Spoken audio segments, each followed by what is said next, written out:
Ladies and gentlemen, welcome to Alpha Show this afternoon. And with me here is Mwalimu Mufti Mkungu, mzee aliyebaki na busara peke yake Kakamega. Hujambo kaka? Sijambo mkuu. Naam. Wambaje? Niko salama. Nashukuru sana kwa mwaliko huu. Naam. Naam. Nimefurahi umefika.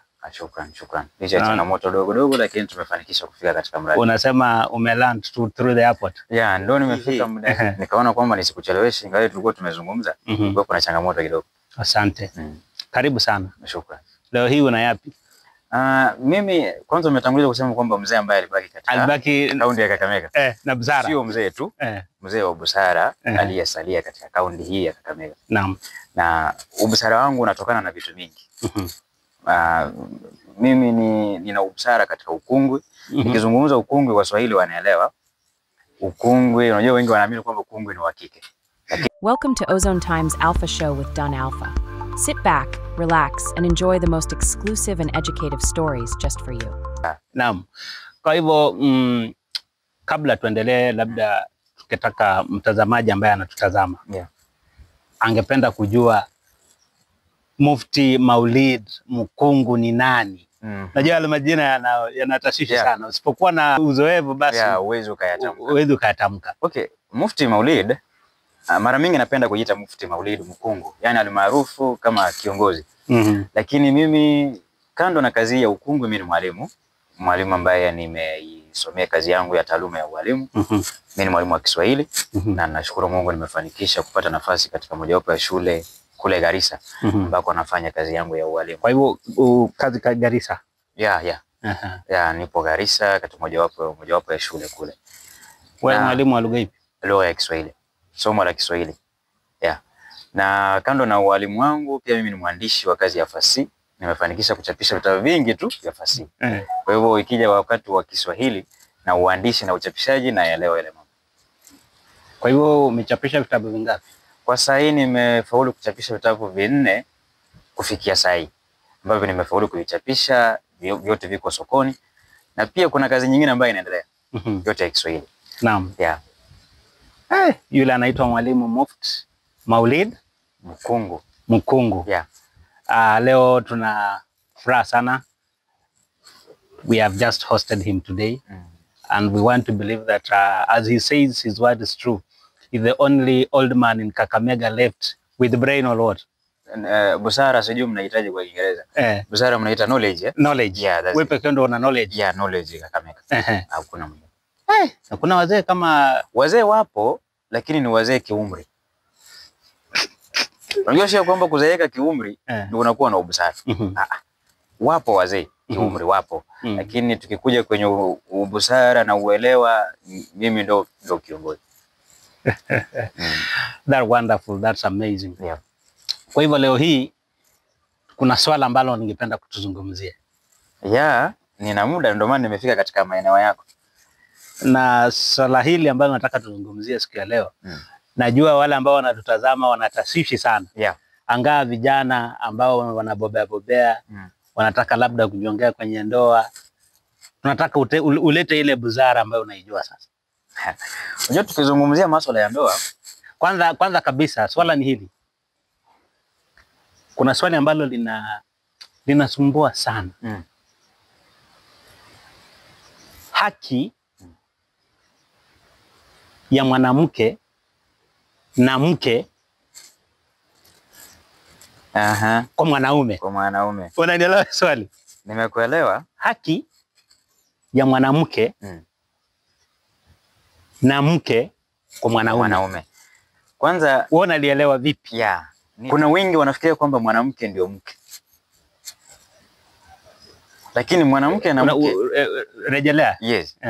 Asilimia kubwa ya watu wanafikiria kwamba mwanamke ndio mke. Lakini kuna utofauti kati ya mwanamke na mke. Kwa sababu gani? Mwanamke ni binadamu yoyote wa jinsia ya kike. Binadamu yoyote wa jinsia ya kike. Huyo ni mwanamke ambaye kimaarufu katika lugha ya Kiingereza tunamuita kwamba woman. Kwa hivyo yule ndo mwanamke. Kwa hivyo binadamu yoyote mwenye jinsia ya kike ni mwanamke. Na mke ni yule ambaye amefika kwenye kiwango cha kuwa na mwanaume, kwa hivyo ameolewa. Katika lugha ya Kiingereza tunamuita kwamba wife. Umeona eh?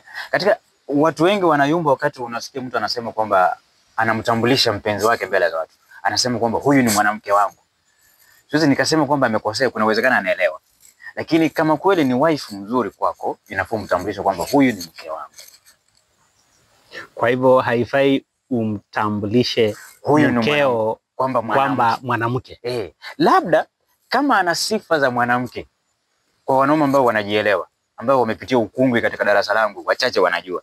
Anaweza akawa naye kumbe ni mwanamke. Kwa hivyo akamtambulisha huyu ni mwanamke wangu. Anajua chenye anamaanisha. Naam. Yes. Kabla endelee, kuna hili jina wanaliita ukungwi. Najua kuna watu waelewi ukungwi ni nini. Labda ukawafafanulie, ukaweke sawia. Kungwi ni mwalimu maarufu ambaye anawafundisha wanandoa.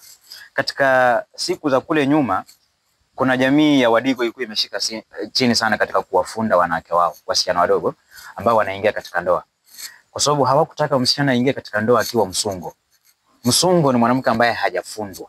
Kufundwa ni namna ya kuishi na mwanaume. Sasa makungwi wengi walikuwa makungwi wa kike. Kwa hivyo msichana akitaka kuolewa, anaenda kwanza anawekwa sehemu na shangazi yake au nyanya, mtu ambaye amezeeka kidogo. Anakaa naye akimfundisha namna ambavyo atamtunza yule mwanaume ambaye anaenda kumwelekea. Lakini ili uwe kungwi kuna sharti. Kama ni mwanamke, kungwi hastahili kuwa mwanamke ambaye ameachika katika ndoa.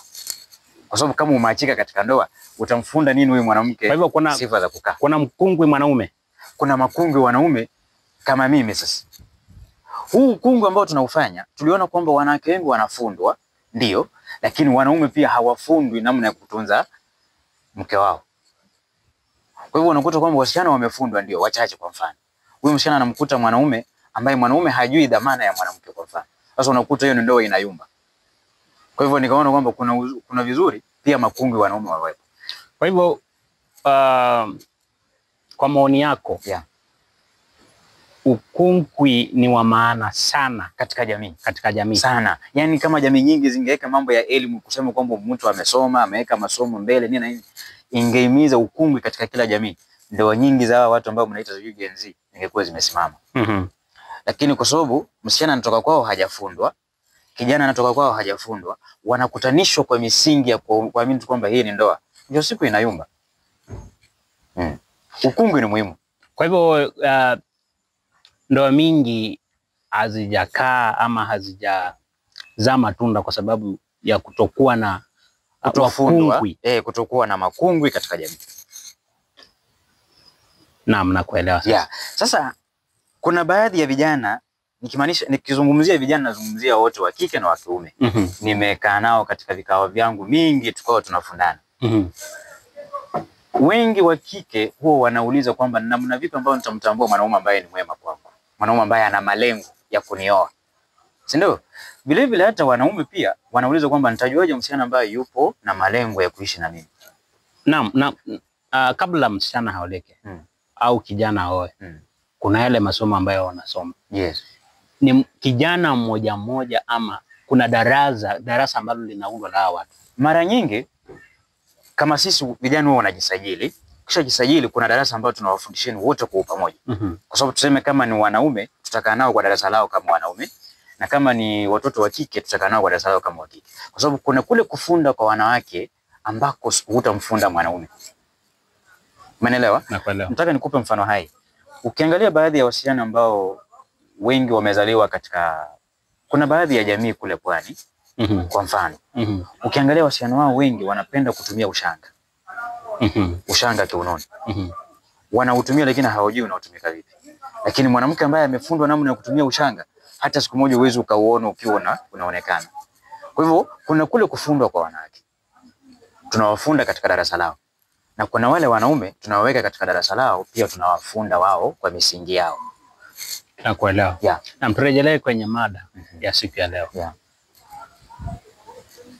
Kuna mwanamke na kuna mke. Haki zao kwa mwanaume ni zipi? Kwanza ni swali nzuri. Na kabla uendelee, ningependa kujua. Kwa hivyo mwanaume anaweza kuwa na mke na kuwe na mwanamke?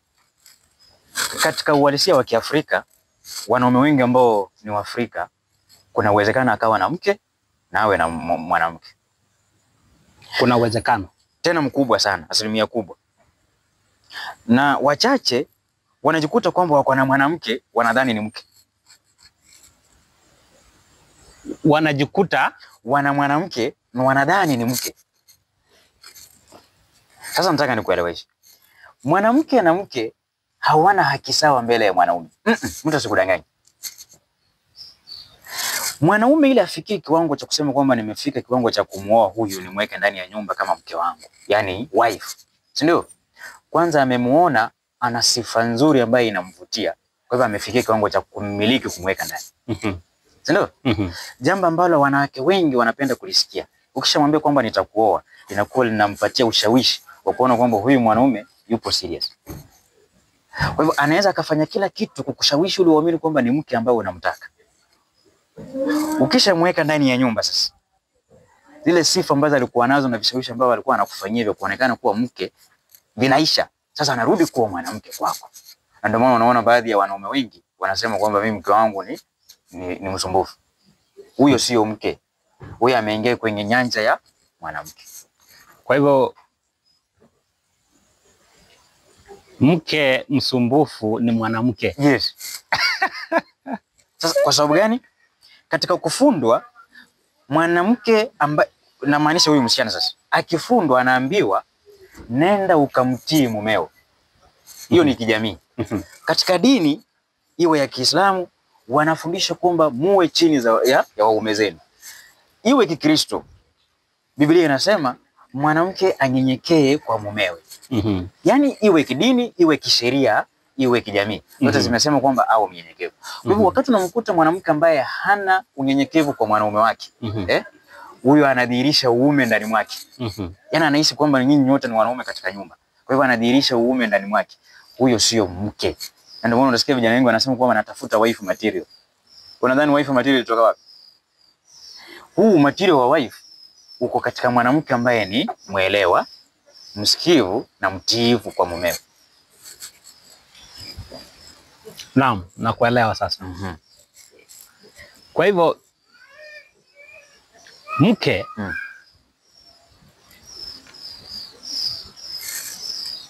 na mwanamke,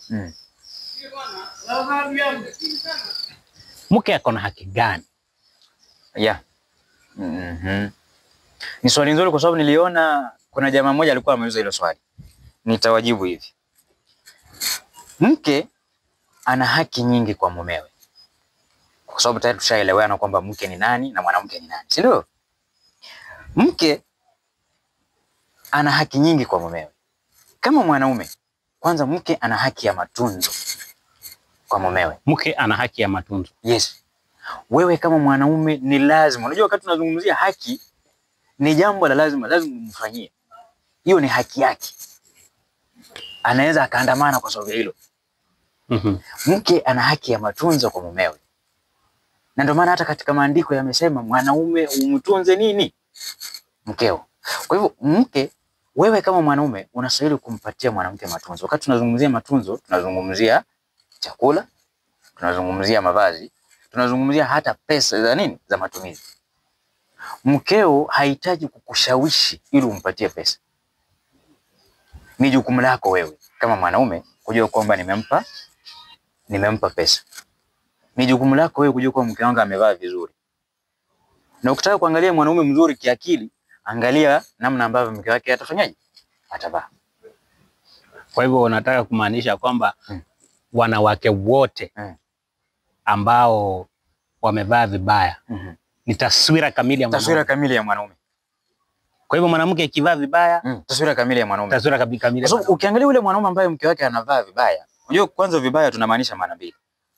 Kuna vibaya kwamba hana mavazi. Na kuna vibaya ana mavazi ya kiupumbavu. Hizo ni hoja mbili tofauti. Mwanaume ambaye anampenda mkewe hawezi mruhusu mkewe awe chombo cha kustarehesha macho ya wanaume wengine. Vipi kaka? Okay. Na ndio maana katika uhalisia wanaume sisi tumeumbiwa hisia. Mwanamke yote akipita mbele yako utamwangalia. Mara nyingi tulia.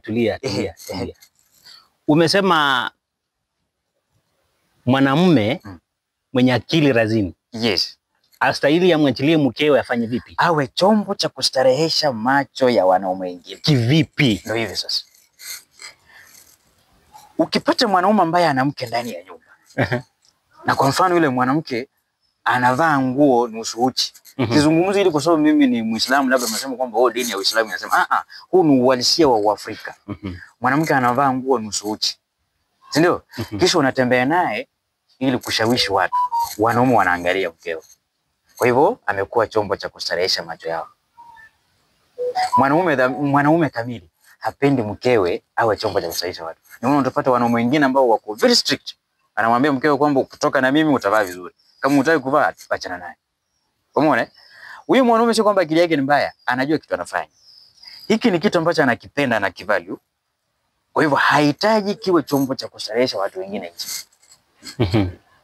Lakini haimaanishi kwamba akipata mpumbavu mwingine huko nje mwenye ametembea uchi atakataa kuangalia. We amen. Ataangalia kwa sababu hicho kimeruhusiwa kuwa nini? Chombo cha kustarehesha macho. Lakini mke wako ambaye unamdhamini, mwanaume kamili, Mwafrika kamili. Tupunguze hivi vitu vya kusema kwamba sisi ni wasomi. Hivi mwanaume unajisije unatembea na mke wako kama acha mapacha yote nje. Naam. Kwa hivyo ndio nilikuwa nakwambia. Kuna kuvaa vibaya mara mbili. Ya kwanza ni kutembea uchi. Wakati namaanisha uchi ni yale mavazi ambayo tunayazungumzia. Na pili ni mwanamke ambaye anaonekana kama anadhalilishwa katika boma. Mara nyingi ukiangalia wanaume kama hao, wao wanajistiri vizuri. Wanaume wanavaa vizuri. Lakini mama hakai vizuri. Sisi wanaume tumeambiwa kwamba kuwatunzeni wao. Ni bora uwe na nguo 3 kama mwanaume, mkeo awe na nguo nyingi za kubadilisha. Hiyo ndio sifa ya mwanaume kamili katika familia. Naam. Kwa hivyo ndio haki ya kwanza. Kuna ngoja, Yes. Subiri. Tumeongelea mke sasa. Yes. Hiyo ni haki kulingana na kumtunza. Yes. Na mwanamke. Kwa sababu ulianza ukisema kwamba waweza kuwa na mke na bado uwe na mwanamke. Vizuri. Wewe umetunza mke, sio? Yes. Na sasa huyu mke, mwanamke hana haki ya kutunzwa na mwanaume. Mwanamke sikuelewi. Yes. Mwanamke katika lugha ambayo inaeleweka na Gen Z, huyu ni mke ambaye uko naye kando. Katika lugha ya kiwepesi wepesi ni mpango wa kando. Tulia. Yes. Ni nini itawaleta pamoja kama hana haki ya mwanaume kumtunza? Ni nini itawaleta pamoja? Okay. Nataka unisikize vizuri. Ili upate mwanaume ametoka katika familia yake kutafuta mpango wa kando, kuna vitu viwili anavitafuta. Cha kwanza, anahitaji sehemu ya kupata utulivu wa mawazo. Na cha pili, amesukumwa na tamaa. Tamaa hii italetwa kwamba alimkuta yule msichana akiwa amevalia kimvuto. Sisi wanaume tumeambiwa macho. Usijidanganye kwamba kuna mwanaume ambaye hatamani mwanamke. Labda hakuumbwa chini ya ardhi. Tumeumbiwa nini? Macho. Kwa hivyo mwanamke yoyote akivaa nguo fupi huwa anapendeza, hata wazimu. Unataka kusema wanawake wote wavaa nguo fupi ni wazimu? No, nimekwambia kwa mwanamke yoyote akivaa nguo fupi atapendeza, hata wazimu tu. Wazimu tu ukimtoa kwa street, umvalishe nguo fupi, atapendeza. Kwa hivyo sisi tumeumbiwa macho. Tukikutana na yeye amevaa hivyo, nitatamani. Kwa hivyo ile tamaa itanisukuma kwake. Si ndio? Naam, nakuelewa. Ya pili, nimeenda kwa sababu kuna uwezekano nahitaji utulivu. Ukikuta unaenda kwa sababu unatafuta utulivu, ina maana kwamba huna mke ndani. Huku ndani kila ambacho unadhani ni mke, huyo ni mwanamke bado. Ukiwa na mke, yes, na ukwe na mwanamke, watu hawa wawili wana haki zao. Yeah. Katika kimatunzo, yule mwanamke ambaye si mkeo, yes, utamtunza vipi? Okay. Yule kimatunzo, kwa sababu ni nini hicho ambacho kinaoweka pamoja? Nataka tuelewane. Mwanamke, nataka uelewe neno haki. Hana haki ya matunzo kutoka kwako. Ni hiari ya mwanaume kumtunza yeye. Unajua uelewi. Ndani ya nyumba ni lazima uhakikishe mke wako amekula leo, ni lazima. Lakini yule ambaye ni wakando sio lazima. Na ndio maana unaweza kukuta labda umemlipia nyumba mwezi huu na unyamaze. Anakula simiti. Sawa, umelipa nyumba hizi. Anakula simiti. Anakula mattress. Hutaki kujua anakula nini. Kwa hivyo huyu unamtunza kwa hiari, sio haki yake. Hawezi simama kwa njia anza kusema kwamba umekataa kumprovidea. No. Na akiperform performance venye umezungumza, unaweza kuwa na wake wawili. Wake wote wenye unaona kwa hilo. Akiperform unaweza kuwa na wake wawili. Akiperform kuna uwezekano ukawa na mke mmoja tu bado. Kwa nini? Kwa sababu nisikize. Yule ambaye umemwacha nyumbani ndio ukakusukuma kuja huko. Kuna uwezekano umaacha mwanamke. Kwa hivyo huyu akiperform vizuri, ukampatia kwamba afika kwa level ya kuwa mke. Yaani unaona kwamba ni kama yako na qualities nzuri za kuwa wife. Yaani kuna vitu anafanya ambavyo hufanyiwi kule. Kuna amani ambayo anakupatia ambayo huku unapewa kule. Si ndio? Utapata sasa umempatia attention nyingi. Haki nyingi zimekuja kwake. Ndio maana unasikia wale wa nyumbani wanaanza kulalamika. Kwamba amepotelea wapi? Mjini. Kwa yule. Sasa haki zenye zilikuwa huku zimetoka zimepelekwa huku. Huku unafanya kwa hiari sasa. Lakini huku unaona ni lazima. Why? Matunzo ambayo ulipewa huku yalikuwa ya mazuri, ni ukaona. Unajua sisi wanaume ni kama watoto. Na ndio maana unakuta mwanaume anaacha mkeo mzuri tu ndani ya nyumba na anaendea housemaid. Why? Kwa nini? Kwa sababu na mmoja. Mke huyu ambaye amemweka ndani ya nyumba anajua kupaka lipstick, sio tatizo. Anajua kutembelea viatu vya kuchuchumaa, high heels, sio tatizo. Lakini huyu mke hana respect kwa huyu jamaa. Kwa hivyo the man ana feel like hapa spendwi. Because sisi wanaume kufeel tunapendwa ni ile respect. Lakini maid anamwogopa kwa sababu ni boss. So akisema kwamba fanya kitu, maid anafanya. Kwa hivyo sisi wanaume tunahisi ni kama huyu mbona anatii. Sisi hatuchukulie ni kama ni kazi yake, tunachukulia ni kama ni mwanamke ambaye anajua kutii mwanaume. So mwisho siku unakuta tumeyumba moja kwa moja tuko na housemaid. Kwa hivyo ni mama ambaye anafanyia kutokana na vitu kama vile kwa mfano. Kwa hivyo ukikuta matukio kama yale yanafanyika ni kwa sababu tu umetoka katika mazingira yako umeingia katika mazingira mengine tofauti. Kwa hivyo mwanamke, yani ina maana kwamba mpango wa kando hana haki ya matunzo kutoka kwa mwanaume. Unamtunza kwa hiari. Unajua mimi naamini ya kwamba lazima ukiwa rafiki wa mtu kuna kitu ambacho kimewaleta pamoja. Okay. Ukweli. Siku ya kwanza kitu ambacho kilileta pamoja mimi na yeye ni tamaa. Nimekuambia kitu cha kwanza. Nilimuona akiwa amevalia, so nikavutwa. Hicho ndio kitu cha kwanza. Si ndio? Sikiza. Ngoja. Wanda hata si nguo. Wanda yule msichana ama huyu mwanamke alikuonyesha tabia mzuri zaidi ya mkeo. Na ndio nilikuwa nakuja pale. Ani wakati ukikaa pamoja naye unasikia ni kama niko nyumbani. Sasa nimekwambia sababu za mwanaume kwenda kutafuta mke mwingine ni hizi. Ya kwanza nimesukumwa na tamaa. Kwa sababu nimemuona, kwa hivyo tamaa imenipeleka. Natamani tu kujikuta niko na yeye tu kidogo. Nijisifie tu kwamba niliwahi kuwa na yeye. Umeona? Na ya pili nimeona kwake kuna utulivu fulani. Ni mtu ambaye tumekuwa naye karibu. Kwa sababu hizi siku zenye nakuwa naye karibu naona ananipatia peace of mind kuliko wapi? Nyumbani. Kwa hivyo unajikuta nimeshawishika kiwepesi niko na yeye. Sababu ni hizo mbili. Hizi ni vitu zimetufanya tukakuwa pamoja. Lakini ili muendelee kuwa pamoja sasa vizuri. Ili muendelee kukaa pamoja vizuri. Mpaka afike kwa kiwango cha wewe kumpatia haki zake sasa. Unamhudumia vizuri, unafanya kila kitu vizuri kwake. Mwanamke ndiye anacheza 100%. Mwanamke akikutunza vizuri, yani kutunza inamaanisha kwamba anakutii. Anakufanya unahisi kwamba kweli ama amani in this house. Hata mwanaume yupi ataenda huko. Yes. Mwanamke akikuacha tu kuwe na uume wako tu, yani ule uume ndani mwako udhihirike kwamba kweli ama amani in this house. Utakaa huko. Naam. Mwanamke ambaye wewe unaye, ambaye ni mkeo kwa mfano. Yes. Unaweza mtaliki, mpea talaka. Kidini, unajua talaka ni mambo yameleta na dini na pia sheria ikakuja ikashika mkondo wake. Lakini kidini sio mimi tu kumpa. Unajua wakati nasema kwa mimi kumpa ina maana kwamba nimemchoka mimi, sio simhitaji nampa. Kuna uwezekano nampa labda hataki. Si ndio? Lakini hapa tunazungumzia haki zake yeye. ni nini ambacho ana ruhusa ya kuitisha. Mke ana ruhusa ya kuitisha talaka. Kuitisha kama mke mwenyewe. Mke mwenyewe. Sio wewe kumpa talaka. Sio wewe umpe. Yeye amekuchoka lakini wewe hutaki aondoke. Kwa hivyo mke ana ruhusa ya kuja ndani ya nyumba akwambie nipe talaka yangu niende, nimekuchoka. Mwanamke anaweza mpea talaka mwanamke.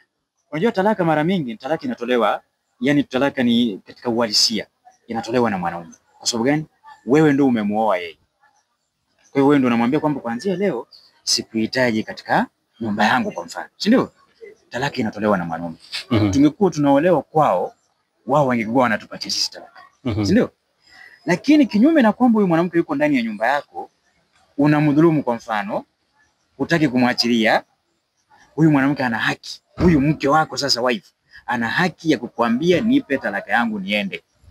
Na hata ukikataa kumpa ana haki ya kufuata sheria.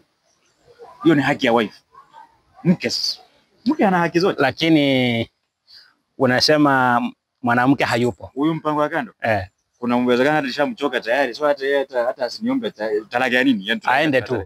Aje tu azime simu ama niandikie message aniambie tu usinipigie simu. Yote ipo sawa. Yeye hamna shida. Huyu haina shida. Huyu hata kuna wengine tu. Lakini kuna wanaume ambao wanawapenda wake zao. Lakini hawawezi acha hawa wanawake. Okay. Sisi ni wanaume. Wanaume wengi tunapenda kuwa na vitu tofauti. Mwanaume ni mtu ambaye anapenda kuona mazingira tofauti.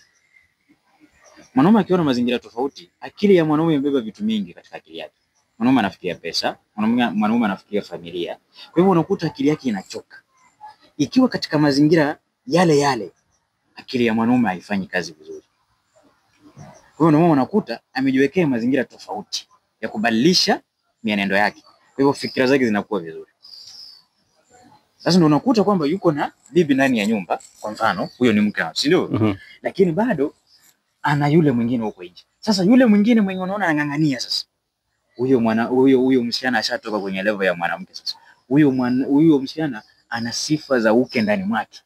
Sasa jamaa nafikiri niache ama. Kwa hivyo kuna uwezekano graduation inaweza patikana.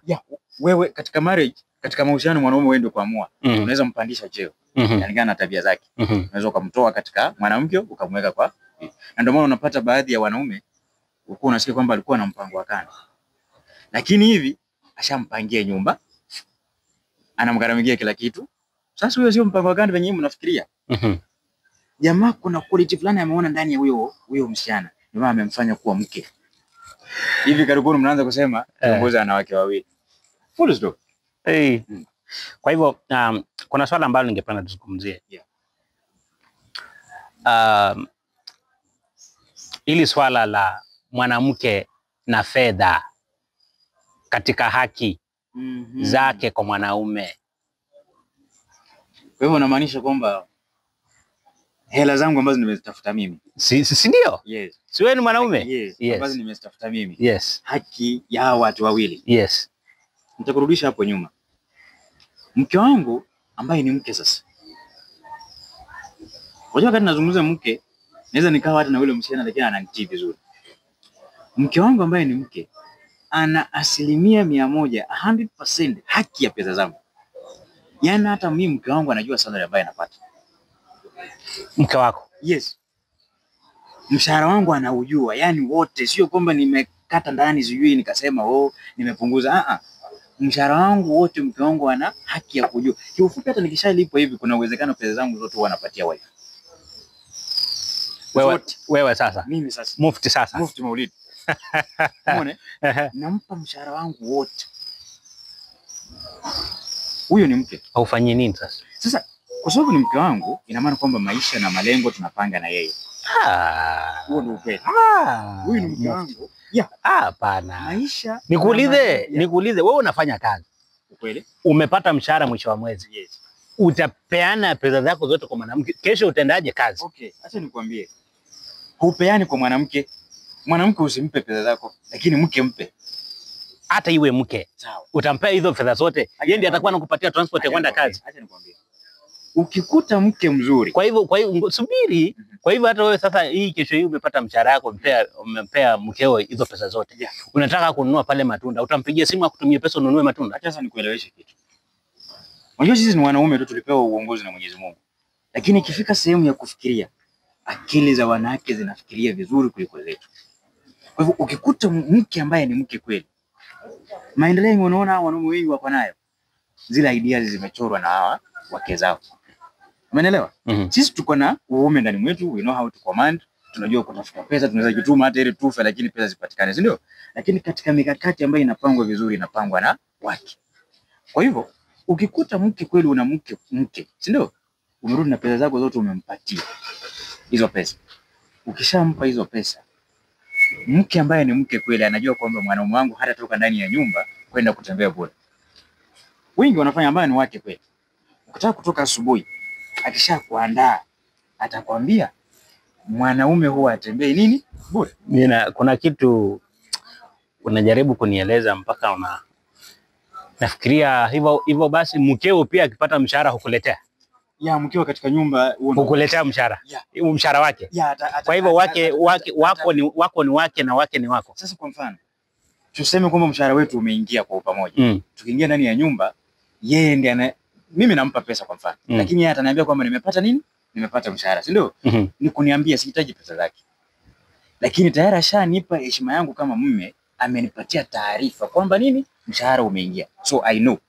Umeelewa? Ungenipea nafasi kidogo. Yes. Nile sina uwezo.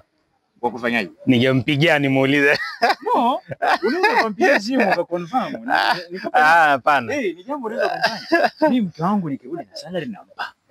Yeye akirudi na salary yake ataniambia. Hata ikitokea kwamba wamelipwa mapema wakati mimi bado ningali kazini, ataniandikia message. Wewe leo tumelipwa, niko na pesa. So already ashanipatia taarifa zamani, nimejua ako na salary. So nikitoka huko na yangu, mimi huwa nampa yeye. So kabla tulipwe, kabla mshahara uingie, sisi tunakuwa tumepanga tayari malengo yetu. Kwamba pesa za huu mshahara tutaka tufanyie nini kwa mfano. Kwa hivyo ni kumpa yeye tu kama mama adhibitishe. Nguo zako ni nani hununua? Mimi nguo zangu nyingi nanunuliwa na mke wangu. Sio kwamba sijui kuchagua nguo. Umeelewa? Ni kwa sababu kama mwanaume, sijui kama wanaume wengine wako hivyo, lakini kama mimi huwa naishi kwamba kwenda kwa duka niende nichukue 3000 ninunue nguo, yani nitoe kwa mfuko wangu 3000 hivi. Naishi ni kama kiume, ni kama ni hizi pesa ningefanyia project fulani. Umeona? Ya kunizalia nini? Pesa. Sasa unakuta nguo zangu mingi nanunuliwa na mke. So wakati nimempa pesa, simpe pesa kwamba nunulie nguo. Nampa tu. Yeye kwa akili zake utarudi ndani ya nyumba mkuta amenunua nini? Nguo. So hata ukiumia ashanunua. Mimi nguo zangu zote nanunuliwa na wife.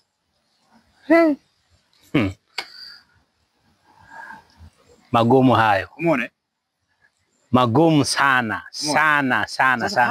Wewe mke wako, wewe unayenitazama, unanunuliwa nguo na mkeo ama unanunua nguo wewe mwenyewe? Swala hilo linatatiza sana. Sasa kwa sababu Mufti Maulid anasema nguo zake zote ananunuliwa na nani? Na mke. Kwanza mimi sina uhakika. Anipe namba ya simu tupigie mkeo tumuulize, kwa sababu wanaume wengi sana hawezi kubali maneno kama haya. Mimi nipo radhi kukupatia namba. Maulidi mmoja namjua. Chukua namba, una simu? Chukua namba, pigia wife simu. Rahisi. Chukua namba, weka kwa sauti. Hatuwezi mpigia. Kisha mwenyewe, yani huo ndio uhalisia. Kwa hivyo haki ya kwanza ndio hiyo. Haki ya pili ya mke kutoka kwa mwanaume. Subiri. Nataka sasa uongee haki ya mahaba. Na ndio hiyo nilikuwa nafika pale. Wakati tunazungumzia mahaba, unajua ukizungumza mahaba unawezekana wengine labda hawaelewi. Katiba ya Kenya vipi? Wengine wanakuambia wao kusoma katiba ama katiba kusomwa. Wengi wanayumba. Mkeo ndani ya nyumba ana haki 100% ya katiba. Huo umekasirika, huo umefanyaje? Akihitaji yeye. Sio wewe ndio umetaka. Akihitaji yeye. Maulid. Subiri kidogo. Yes. Kwa hivyo wewe una haki kabisa hadi. Unajua tusianze kudanganyana. Wewe una haki. wakati mumkeo anataka. Sikiza. Wewe umetoka kazi umechoka. Yes. Kwa kweli umechoka, umechoka ndugu yangu. Yes. Anataka utafanyaje? Yes. Una haki ya kumkataza kumwambia nimechoka. Ukitoa hilo jibu ndio imeanza kuharibika. Kitu pekee kinaweza kikamchosha mwanaume ashindwe kuperform. Ni kitu kimoja tu. Ameperform kwingine in the last 20 minutes ago. That's it. Lakini kukaa kwa ofisi kwamba akili imechoka mpaka mnyime hii itaharibu. Unajua watu wanafanya kazi tofauti. Sio tatizo. Kuna watu wanafanya kazi za sulubu, watu wanafanya, kwa mfano mtu anafanya kazi ya mjengo. Ukweli? Ametoka kula amechoka, anataka aoge na apumzike. Si ya kwamba amemnyima, huenda atampatia masaa tofauti. Ukweli. Lakini sasa huyu anasema nataka. Na unajua, sikiza. Unajua mambo haya pia unatayarisha kimawazo. Yes. Si kurukia kama kuku, unaona? Wakati tunazungumzia haki, sio dhuluma. Haki sio dhuluma. Haki ni kwamba una haki. Kwa mfano sahihi, uko na haki ya kuitisha baba nini? Urithi. Lakini sio kwamba uende uchape mzee nipatie urithi. Sio hivyo. Watu uko na ile haki. Na kwa hivyo sasa mkeo ana haki ya kupata mahaba kutoka kwako. Kwa hivyo italingana, atakuelewa kulingana situation yes. Lakini sio kwamba wewe unamwambia mimi paka mwanaume ndio niitishe hiyo vitu mimi sitaki kwa hiyo nyumba. No. Okay. Umeona? So kuna uwezekano unaweza kuwa umerudi umechoka ndio. Na akakuelewa. Lakini unajua kwamba yeye kukuitisha ni haki yake kupewa. Unajua wanaume wengi wanadhani wao ndio status. Yaani wao ndio wa kuanzisha. Yaani wakati anaingia na mke wao kwa kitanda, yeye ndiye anaanzisha. Sio wote. Kuna wakati mke anaanzisha. Kabisa. Yes. Yeye anafanya shughuli yote nzima. Yaani hata unaweza kujikuta umekaa chini kuna mkao fulani wanaita wao. Anapiga show nzima, wake wanaanzisha mkataba na wanamaliza shughuli yote nzima. Ndugu yangu, natamani nijue mkeo basi. Maneno magumu mazito. Okay. Maisha mazuri. Ukiwa na mke. Kuna yule mtu mwingine anaitwa mwanamke. Hana haki ya mahaba. Hana haki ya mahaba. Yes, anaweza kanipigia leo I want to see you today niko na shughuli. Unamjibu tu nimeshikika. Huyo unamtafuta wakati wewe uko na haja na yeye. Sasa nataka unielewe. Mipango wa kando wengi wanatafutwa na mwanaume wakati mwanaume anamhitaji. Sio wewe wakati unanitaka nikuje. Mtu atagunduaje ni yeye ni mpango wa kando? The way unamtreat. Kwanza mwanaume mwenye akili timamu ukiwa na mke ndani ya nyumba, ukikutana na msichana unamwambia kwamba nimeoa. Kwa hivyo tayari anajua kwamba kuna mail. Yeye katika lugha yao ya Kiingereza anaitwa side chick. Sio? Sasa yeye anaweza kuwa side chick kwa watu wengi sana. That's why nimekwambia hana haki yoyote kwako. Kwa sababu kwanza haummiliki. Kwa hivyo mbona ukaramikie mtu ambaye haummiliki wewe? Hujui sahi wakati umekaa hapa yeye yuko wapi. Unajua mkeo unajua kwamba yuko ndani ya house. Ushampanga mpaka chakula ambacho atakula jioni. Sio? Lakini yule haujui yuko wapi na anafanya shughuli gani. Kwa hivyo yeye hana haki ya mahaba kwako. Ndio maana unaweza kukuta amekuandikia message kwamba baby wewe nataka kukutana na wewe. Una uwezo ruhusa ya kumwambia sipo. Lakini siku una hizo unamhitaji wewe sasa. Ndio siku unamtafuta. Sasa kwa hivyo wakati unatafuta nani ana haki? Mimi sasa. Ni mimi sasa sio yeye. Kwa hivyo wewe ndio una haki juu yake. Yeye hana haki juu yake. Hana haki yoyote juu yangu. Kwa maneno mengine jina lake ni lipi? Wanaitwa hawara katika lugha sahihi. Hawara katika lugha sahihi ya Kiswahili ni mpango wa kando katika lugha ya kueleweka haraka. Mpango wa kando. Yes, that's it. So yupo tu lakini kukufurahisha katika ndoa yako main. Yeye anakufurahisha kwa ndoa yako main. Kuna changamoto fulani umeikuta kule labda. Ama umetoka kazini kwa mfano, uko na stress. Hata nikwambia sasa, wanaume wengi tunafanyia hivi. Uko na stress umetoka kazini. Unajua kwamba nikitoka kazini moja kwa moja kuingia ndani ya nyumba na hii stress, kuna uwezekano tutakumbana na wife anaweza kaniuliza kitu nikamjibu vibaya. Si ndio? Unataka sehemu ya kukula. Unapitia huko. Ukishaenda kule, yeye anajua tu ukiingia ndani ya nyumba ni kwanza kukufanyia massage kila kitu nini. Utakisha umetoka ukiwa umekula. Kwa hivyo unarudi ndani ya nyumba umetulia. Naam. Kwa hivyo nataka tuzungumzie haki ya mwisho. Na haki ya mwisho ni haki ya dini?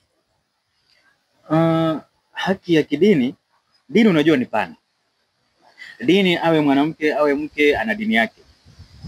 Ndio. Katika uhalisia huna uamuzi dhidi ya dini yake na wala mke huyu hana uamuzi dhidi ya dini yako.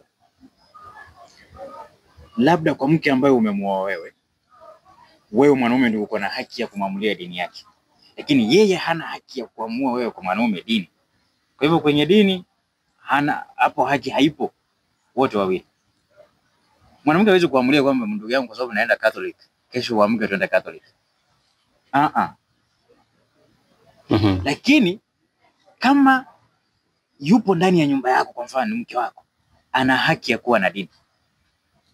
Kwa hivyo usimuone umleta ndani ya nyumba, anza kumwambia kutoka leo sitaki kukuona ukienda kufanya ibada kwa mfano.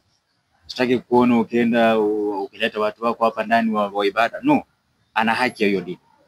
Kitu unahitaji kufanya kama unaona kwamba dini yake kwa mfano yoani na yako, hauhitaji kumshurutisha, kumlazimisha, kumsukuma, hapana. Unahitaji kumpeleka polepole mpaka aelewe ni kwa sababu gani unahisi kwamba muwe na dini sawa.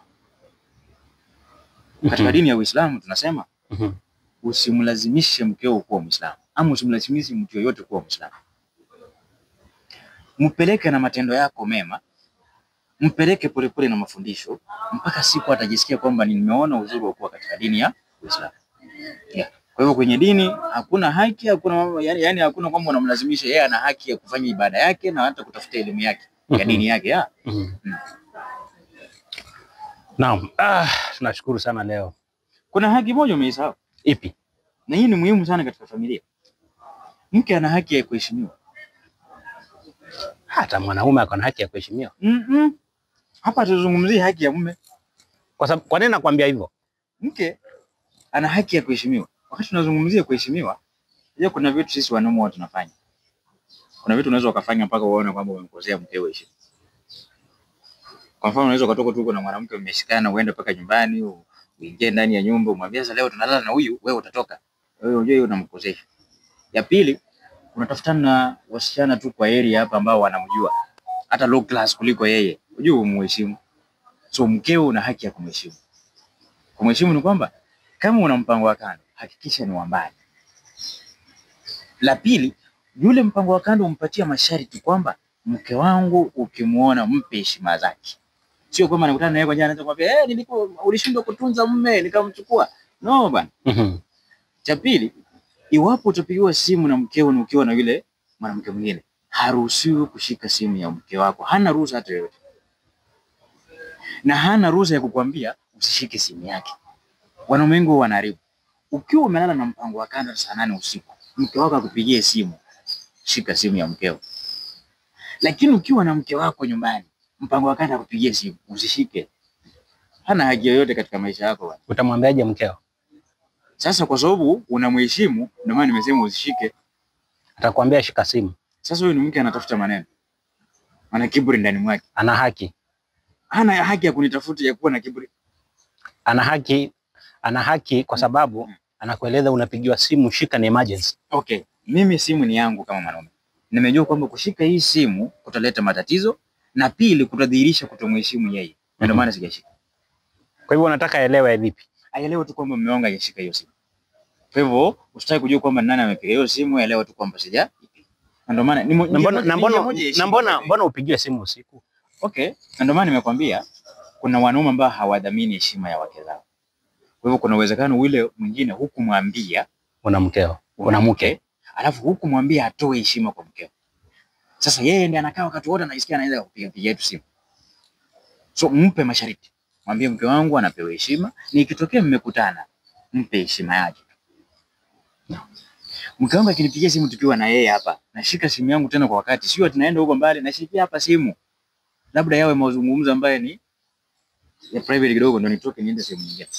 Lakini yeye hana haki ya kunipigia simu nikiwa na mke wangu nishike simu yake, hakuna. Kwa hiyo mwanamke ana haki, mke ana haki ya nini? Heshima kwa mume. Usipomheshimu umemkosea. Usipoheshimu mke wako umemkosea. Tena pakubwa. Ana haki ya kununuliwa gari. Hivyo ni vitu vya maisha, hivyo sio haki yake, inalingana na uwezo wenu wa kutafuta. Ni kama aanze kuambia kwamba mke ana haki ya kula nyama kila siku. Ana haki ya kupewa pesa ya kupaka.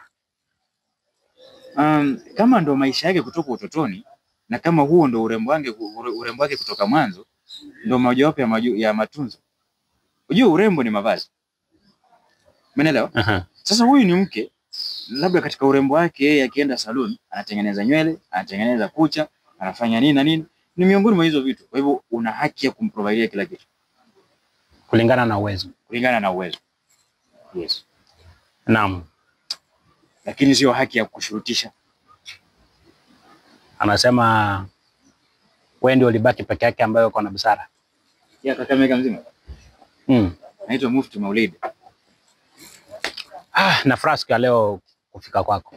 Najua wale ambao watatazama na imani watapata funzo ambalo litawasaidia sana. Mafunzo ni mapana, na labda kwa wale ambao wanahitaji tuwe na darasa la kufundwa. Naam. Wao wa kiume, wa kike, wanaweza wakazungumza, tunaweza tukapatana, ama kupitia kwako tu, wakishazungumza mikakati inapangwa. Naam. Haya masomo ya kufundana yatasaidia kidogo katika kutunza familia, kutunza ndoa na vitu vingine pia. Ndoa sio, it's not all about mambo ya kusema kwamba she's beautiful and I'm handsome, hapana.